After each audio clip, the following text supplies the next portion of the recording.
Hello guys, untuk PC custom build yang seterusnya rupa hampir sama dengan PC custom yang sebelum ni. PC custom yang terbaru ni cukup bagus untuk buat gaming disebabkan guna prosesor AMD 3D V-Cache teknologi. Untuk prosesor menggunakan AMD Ryzen 7 9800X3D. Prosesor ni bagus untuk gaming. Untuk motherboard PC ni menggunakan MSI B650N Gaming plus Wi-Fi dan RAM sebanyak 64GB RAM DDR5 dengan speed 5600 MB transfer per second.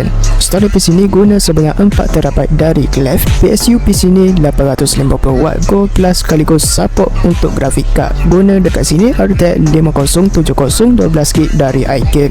Dan untuk cooler PC ni guna 3 fan AIO cooler iaitu Aqua Elite 360 White dari Thermalright. Dan sekali casing PC ni Asus TUF Gaming GT 502 Horizon cukup solid dan smart. Jadi itu saja quick review PC setup kali ni. Kita berjumpa di next video PC setup.